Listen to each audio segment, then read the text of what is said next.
Assalamualaikum warahmatullahi wabarakatuh. Shalom, salam sejahtera bagi kita semua. Halo rekan-rekan mahasiswa MJP, apa kabar nih? Oke, hari ini kita mau praktikum mengenai acara selanjutnya, EPC. Memang ini bakal susah ya dari sebelumnya, jadi mohon untuk teman-teman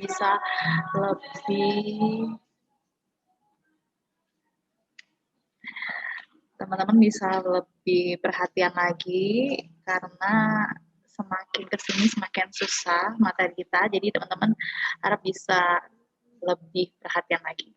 Oke, syarat banget untuk praktikum APC ini harus ada dua harga yang berbeda. Maksudnya kayak gini nih, kalau misalnya teman-teman pas lagi puasa menuju lebaran tuh, itu pasti kan akan ada perubahan harga, ada harga-harga yang naik nih. Kalau teman-teman beli makanan yang biasanya kalau nasi rendang cuman sekitar 15.000, tapi ketika puasa sampai lebaran harganya meningkat sampai 2 kali lipatnya. Nah, sama ini pula yang terjadi di perusahaan ketika terjadi adanya perubahan harga. Nah, adanya perubahan harga baik di sektor input maupun perubahan harga di harga penjualan itu akan mempengaruhi banget produktivitas. Nah, kita tuh masih mau cari tahu nih apa sebenarnya pengaruh perbedaan harga, perubahan harga terhadap produktivitas perusahaan dan bagaimana perusahaan menyiasati adanya perubahan harga itu. Bisa aja dengan seperti menaikkan harga produk atau harga outputnya dinaikin atau dengan cara lainnya. Nah, itu kita yang mau cari tahu. Nah, teman-teman, sebelum teman-teman nanti mempergunakan metode EPC, teman-teman harus mengolah datanya terlebih dahulu. Jadi, teman-teman dari data yang sudah ada tuh, kita pilah-pilah berdasarkan output dan inputnya. Nah, yang output itu teman-teman bisa lihat dari hasil produksi. Hasil produksi itu adalah outputnya. Nah, untuk mengetahui nilai totalnya adalah mengkalikan antara jumlah yang diproduksi, jumlah barangnya dengan harga jualnya. Jadi, sama dengan jumlah harga dikalikan harga jualnya. Kemudian ini tinggal drag aja ke bawah. Kemudian untuk total output, jadi untuk keseluruhan jenis yang diproduksi, berarti tinggal dijumlahkan aja.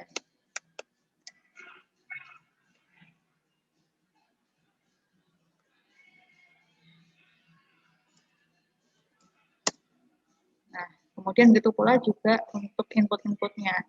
Jadi kita bisa pisah per masing-masing input. Jadi pertamanya seperti di sini kan campur ya semuanya, ada tenaga kerja, ada tebu, kapur, sama listrik jadiin satu untuk biaya produksi.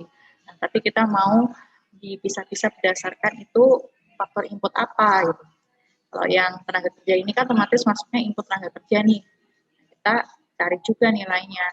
Sama dengan mengkalikan jumlah. Kalau namanya di sini kan tenaga kerja otomatis jumlah pegawai ya. Jumlah tenaga kerjanya dikalikan dengan biaya yang dikeluarkan atau gajinya. Kemudian tinggal drag aja ke bawah. Untuk totalnya tinggal jumlahin aja semuanya.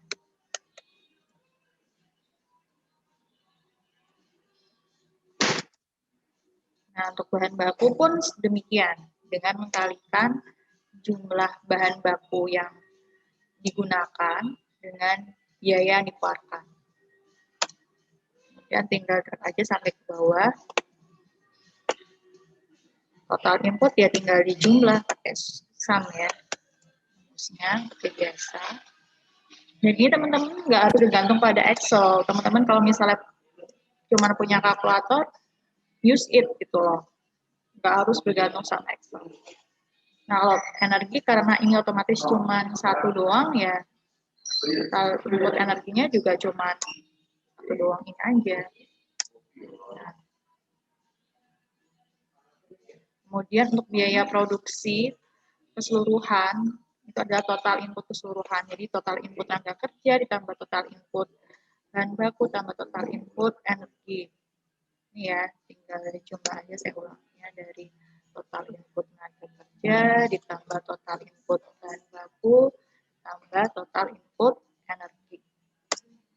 Untuk input, segala input dari biaya produksi itu bisa dihitung secara langsung dengan menggalikan antara jumlah atau kuantitas dengan biaya yang dikeluarkan atau harganya. Tetapi kalau untuk input modal itu nggak semudah itu Petuso, ada caranya sendiri. Nah, tadi dengan saya tahu dulu nih nilai aset, kemudian ada depresiasi, dan yang selanjutnya kita mencari modal kerja. Nah, kemudian untuk depresiasi ini nama lainnya penyusutan. Maksudnya gimana sih? Maksudnya setiap barang itu tidak mungkin akan kekal abadi gitu aja. Pasti akan ada yang rusak, ada yang mulai cacat, ada yang harus diganti baru. Nah, sama seperti aset-aset barang-barang yang dimiliki oleh perusahaan. Pasti ada juga yang harus diganti, diubah under deal-nya atau harus dibeli yang baru.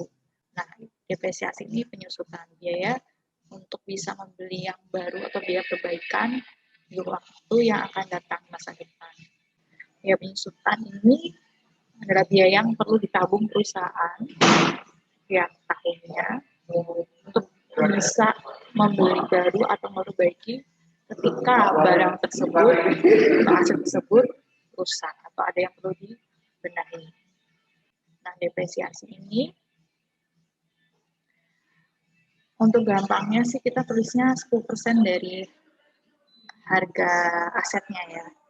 Tapi sebenarnya nggak kayak gitu rumusnya. Harus kita cek dulu ini umur aset gitu. Umur utang nama kira-kira berapa tahun sih untuk setiap asetnya. Misalnya saja untuk gedung, gedung itu bertahan lama 10 tahun. Itu dibagi per total tahunnya untuk biaya penyusunannya. Jadi biaya menabung. Biaya tabungan. Nah, kalau tanah ini perlu ada biaya depresiasinya. Enggak ya, kenapa? Karena biasanya kalau terjadi kerusakan, bisa tanahnya ambles, kayak gitu, yang perlu dibenahi bukan tanahnya, tetapi gedungnya.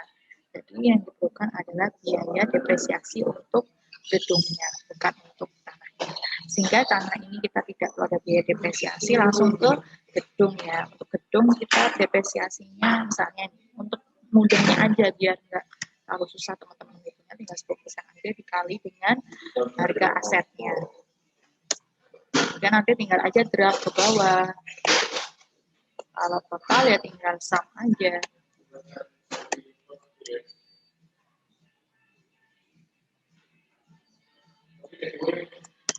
Nah,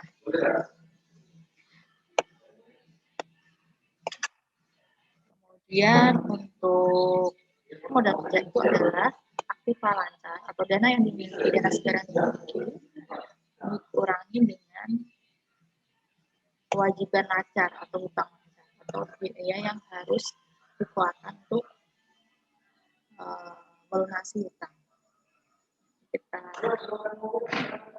jumlahkan saja modal kerjanya dulu dengan rumus sum seperti biasa.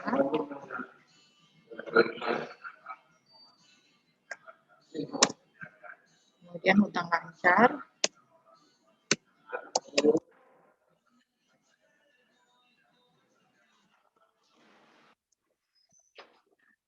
Dan kemudian untuk nilai modal kerja tadi saya sudah katakan ya, jadi mengurangi antara nilai aktiva lancar atau dana yang dimiliki perusahaan dikurangi dengan hutang lancar atau biaya yang harus dikeluarkan untuk melunasi hutang. Adalah nilai modal kerja. Minus nggak apa-apa karena memang mungkin perusahaan itu tidak memiliki dana yang cukup untuk melunasi hutang. Nah, kalau selanjutnya kita akan mencari nilai aset tetap ditambah modal kerja. Nilai aset tetap, tadi kan kita udah dapat nih nilai total asetnya. Bukan nilai depresiasi ya, tapi nilai aset tetap ditambah modal kerja. Untuk selanjutnya kita mencari nilai ROE, return on asset, karena nanti yang akan sebagai dasar untuk perhitungan di tahun 2010. Nah, caranya adalah laba dibagi dengan total dari aset tetap ditambah dengan modal kerja. Nah, dari itu kita perlu cari tahu dulu nilai laba. Nilai laba itu output. Tadi kita sudah cari nilainya, nilai output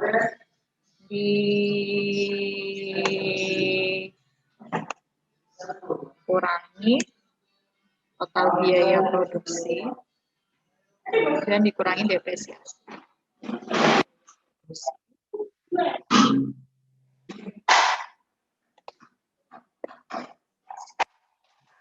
Nah,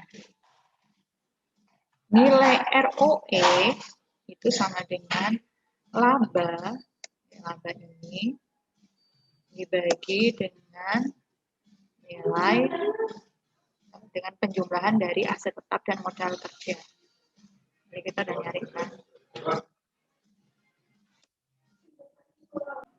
Nah, teman-teman, setelah kita mendapatkan nilai ROE, sekarang kita mencari nilai pengembalian.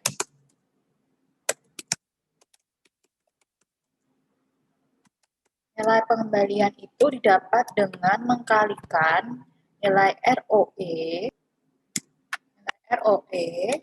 dengan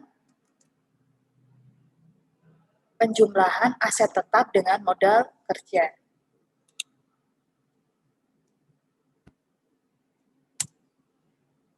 Nah, setelah teman-teman mendapat nilai pengembalian, kita menghitung nilai total input modal.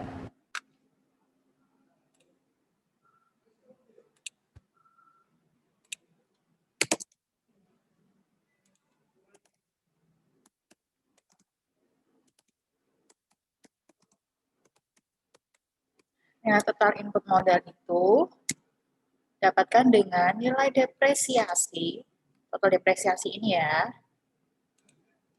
ditambah dengan nilai pengembalian.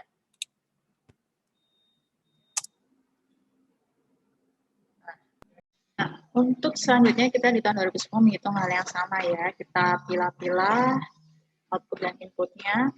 Nah, kita lakukan hal yang serupa untuk perhitungan tahun 2010.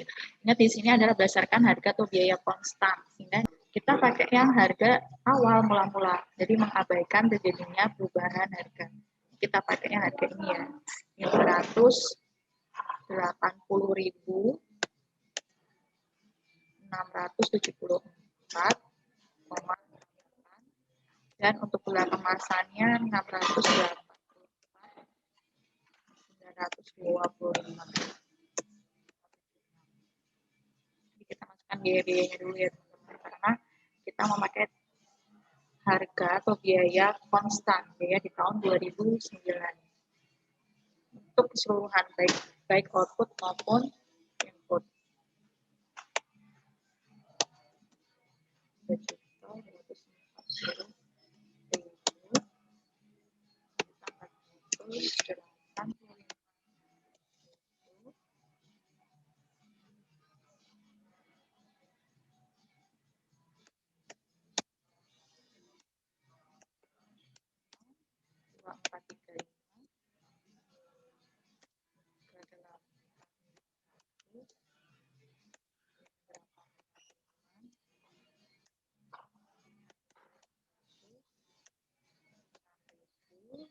Juga di listrik juga kita pakai biaya yang sama seperti di tahun 2009. Nah, setelah itu baru kita cari nilai totalnya.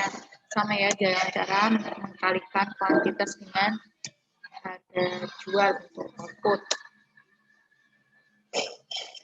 Kemudian total outputnya sama ya.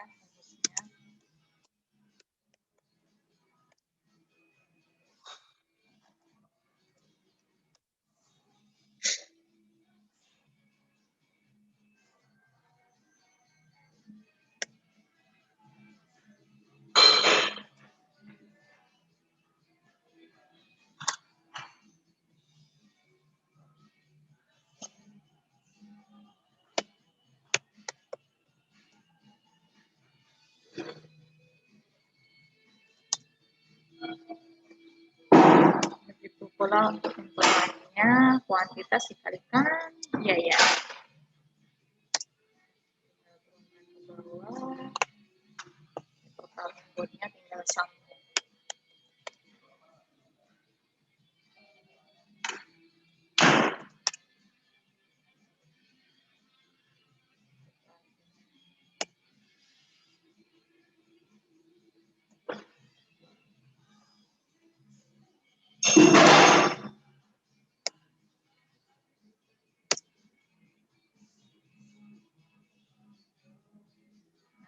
Kemudian sama untuk kita menghitung input modal, kita pertama kali menghitung aset tetap dulu. Tadi ya tanah kita bilang tidak pakai depresiasi, mulai dari barang-barang saja yang kita cari depresiasinya.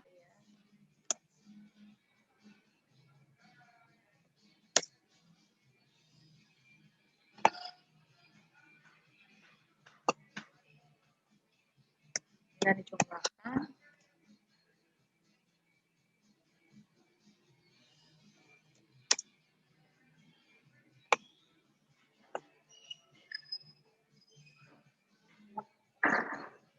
Nah, untuk aktiva lancar tinggal dijumlah aja semuanya.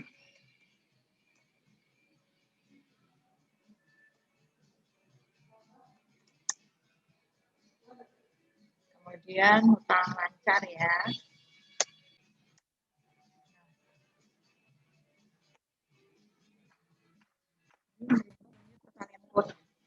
Biaya produksi.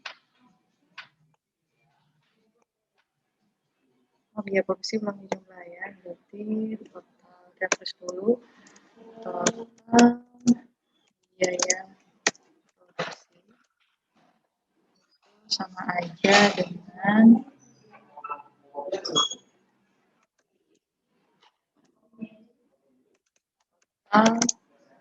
input tenaga kerja ditambah bahan baku ditambah energi.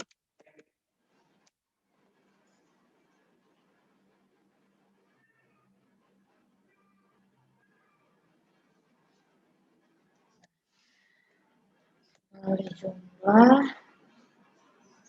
total input tenaga kerja tambah total input bahan baku ditambah total input energi. Nah, kalau udah nih, kita ke nilai modal kerja. Rumusnya kayak tadi, dengan cara mengkurangkan antara aktiva lancar atau dana yang dimiliki perusahaan dikurangi dengan hutang lancar. Jadi harus dikeluarkan untuk melunasi hutang. Ya. Kemudian nilai aset tetapnya ya, bukan depresiasinya, ditambah nilai modal kerja.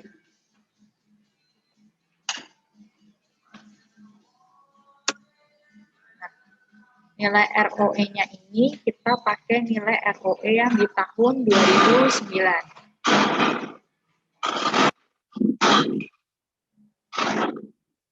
Oke, tahun 2009 ya kita copy paste ke perhitungan 2010. Ini kita pakai paste values. Kemudian untuk mencari nilai pengembalian, sama seperti yang di tahun 2009 ya, mengkalikan nilai ROE dengan penjumlahan aset tetap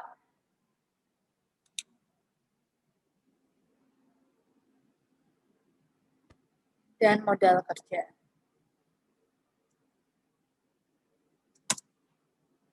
Nah, kalau udah dapat, teman-teman mencari nilai total input modal.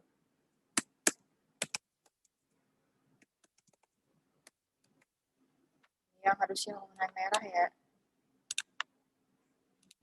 biar memudahkan dibedain.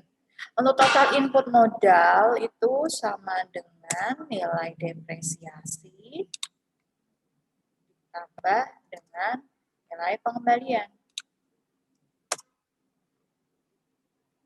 Nah, teman-teman, kalau udah memilah-milah data berdasarkan output dan inputnya, sekarang kita mencari nilai produktivitas masing-masing input. Ini sama seperti ketika di acara yang kemarin dengan OMEX, untuk penentuan produktivitas masing-masing input mempergunakan rasio produktivitas parsial, yaitu nilai output dibagi dengan nilai input masing-masing faktor.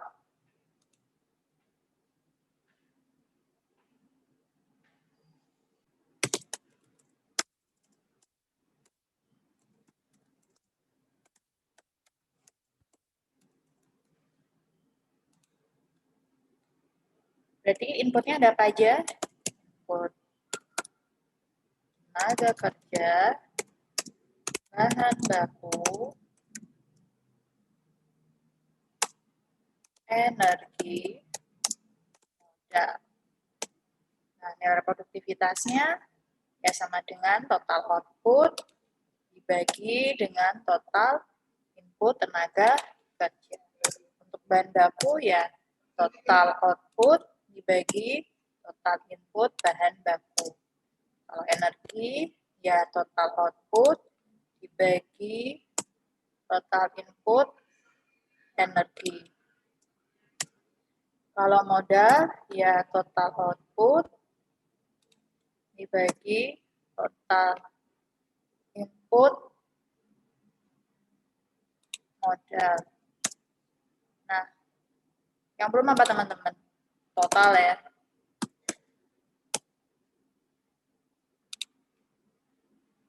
Jadi total output dibagi dengan total input keseluruhan. Jadi total input tenaga kerja ditambah total input bahan baku, ditambah total input energi, ditambah total input modal.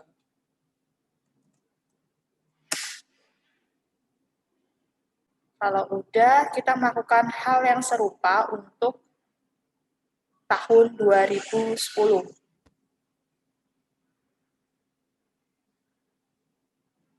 Nah, ini kali ya.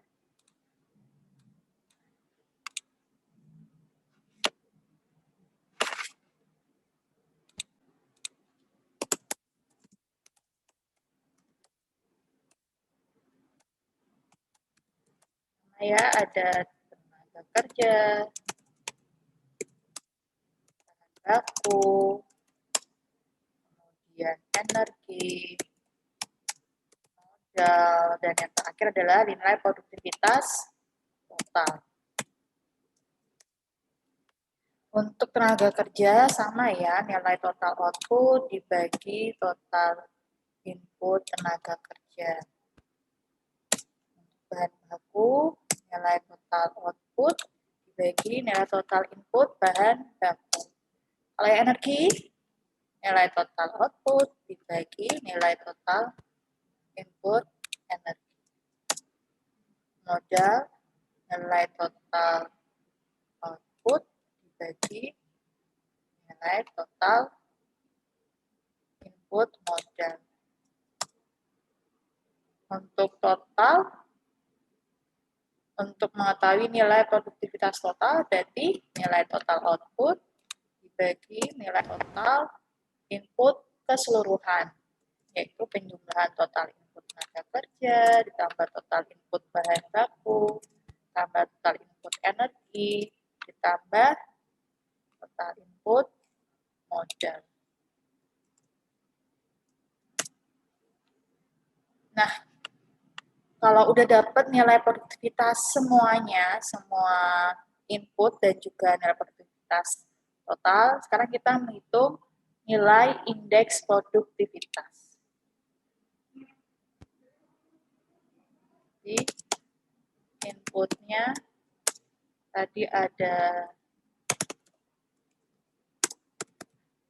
tenaga kerja, bahan baku, energi, modal, dan yang terakhir kita perlu mengetahui nilai produktivitas total. Kemudian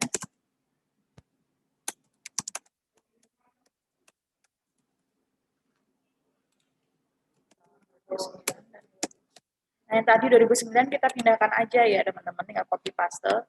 Kita lihat di tahun 2009. Kita kopikan.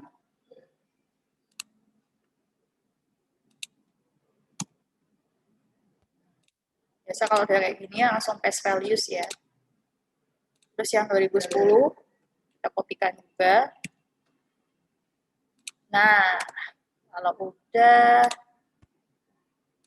kita mencari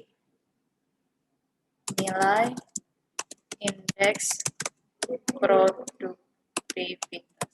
Ini kan nilai produktivitas, sekarang kita mencari nilai indeks produktivitas. Didapatkan dengan membagi nilai produktivitas tahun tertentu dibagi dengan nilai produktivitas tahun sebelumnya. Nah, kalau pada data ini berarti kita memakai nilai produktivitas tahun 2010 dibanding nilai produktivitas tahun sebelumnya. Kemudian tinggal di drag aja ke bawah. Terus dijadikan persen ya. Nah, dapat untuk praktikum kita di pertemuan yang A, EPC yang A ini cukup sampai di nilai indeks produktivitas. Pertemuan selanjutnya kita akan mencoba untuk menghitung nilai indeks profitabilitas.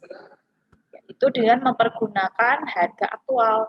Jadi kalau yang sekarang ini untuk perhitungan tahun 2010 mempergunakan harga di tahun 2009, tapi nanti di pengukuran nilai indeks profitabilitas yang dipakai untuk perhitungan tahun 2010 adalah harga atau biaya pada saat itu, pada saat tahun 2010. Jadi tidak mempergunakan harga atau biaya tahun sebelumnya. Nah, untuk lebih jelasnya, nanti kita bersama-sama praktek di pertemuan selanjutnya. Terima kasih atas perhatian teman-teman, dan wassalamualaikum warahmatullahi wabarakatuh.